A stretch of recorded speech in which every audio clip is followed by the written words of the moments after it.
நமஸ்காரம். நான் ஆஸ்ட்ரோ அமிர்தா பேசுகிறேன்.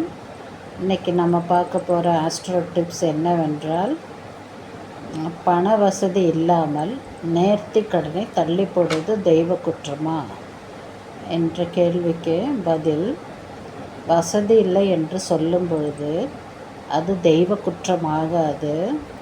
சுவாமிக்கும் தங்கள் கஷ்டம் புரியும். இதுவும் அவரது சோதனைதான்.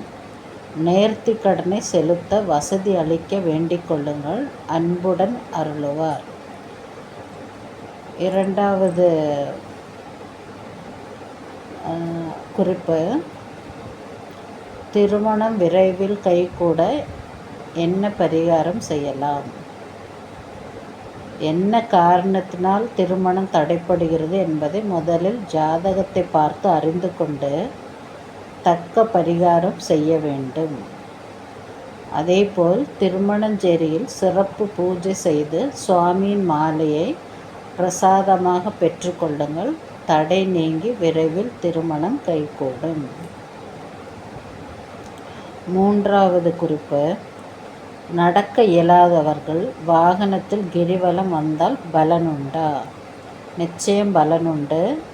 குழந்தைகள், முதியவர்கள், கர்ப்பிணிகள், நோயாளிகளுக்கு சாஸ்திரம் விதிவிலக்கு அளித்துள்ளது.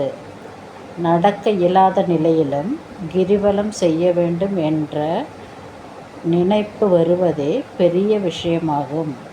எனவே நடக்க இயலாதவர்கள் வாகனத்தில் கிரிவலம் வரலாம். அடுத்த குறிப்பு, தாமரை தண்டு திரியில் விளக்கேற்றினால் என்ன பலன் உண்டாகும்? அதாவது பருத்தி திரியிட்டு விளக்கேற்றுவது பொதுவாக எல்லா நன்மையும் அளிக்கும். தாமரை தண்டு திரியில் விளக்கேற்றினால் கடன் நீங்கி செல்வ வளம் பெருகும். இதில் முதல் குறிப்பு குரு கிரகம் சம்பந்தப்பட்ட குறிப்பு. இரண்டாவது குறிப்பு செவ்வாய் கிரகம் சம்பந்தப்பட்ட குறிப்பு.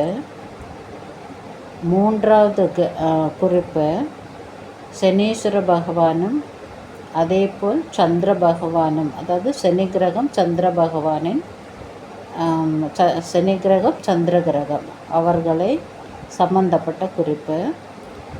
நான்காவது குறிப்பு சுக்கிர பகவானின் சம்பந்தப்பட்ட குறிப்பு அல்லது சுக்கிர கிரகம் சம்பந்தப்பட்ட குறிப்பு என்று நாம் எடுத்துக்கொள்ளலாம்.